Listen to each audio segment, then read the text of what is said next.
Friends welcome to killer channel. Friends ఎవరైనా మా ఛానల్ని సబ్స్క్రైబ్ చేసుకోకపోతే సబ్స్క్రైబ్ చేసుకోండి. ఎవరైనా మీ డాగ్స్ కానీ మీ పెట్స్ కానీ అమ్మాలనుకుంటే మా ఛానల్ త్రూ మా ఛానల్ వాట్సాప్ నెంబర్కి మెసేజ్ పెట్టండి. ఫ్రెండ్స్ ఇవాళ మీకోసం లాబ్రడార్ ఫీమేల్ పప్పీ తీసుకురావడం జరిగింది. ఇది హైదరాబాద్లో అవైలబిలిటీలో ఉంది. అండ్ దీని ఓనర్ ఏం చెప్పారంటే వీలైతే ట్రాన్స్పోర్టేషన్ ఫెసిలిటీ అయితే ఒక 5 కిలోమీటర్స్ దాకా అయితే ప్రొవైడ్ చేయగలమని చెప్పడం జరిగింది. అండ్ ఈ పప్పీ ఏజ్ వచ్చేసరికి 65 డేస్ అని చెప్పారు ఫ్రెండ్స్. అండ్ దీనికి అన్ని వ్యాక్సినేషన్స్ అండ్ డివార్మింగ్ అన్నీ అప్ టు డేట్ ఉన్నాయని కూడా చెప్పడం జరిగింది.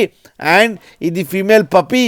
అండ్ ఈ ఫీమేల్ పప్పీకి ఏమో 10,000 రూపీస్ డిమాండ్ చేస్తున్నారు. అండ్ రేట్లో స్లైట్గా నెగోషియబుల్ ఉందని కూడా చెప్పడం జరిగింది. మీరు చూడొచ్చు పప్పి ఎంత యాక్టివ్గా, ఎంత హెల్తీగా, ఎంత క్యూట్గా ఉందో కింద వీడియోలో. మీకు ఎవరికైనా నచ్చితే టైటిల్లో కాంటాక్ట్ నెంబర్ ఇస్తాను, కాంటాక్ట్ అవ్వండి, మాట్లాడండి, తీసుకోండి ఫ్రెండ్స్. అలాగే ఒక్కసారి డీల్ సెట్ అయిన తర్వాత అన్ని డీటెయిల్స్ బాగా చెక్ చేసిన తర్వాతనే మనీ పంపాలని కోరుకుంటున్నాం ఫ్రెండ్స్. అలాగే మా ఛానల్ని సబ్స్క్రైబ్ చేయడం మాత్రం మర్చిపోకండి ఫ్రెండ్స్.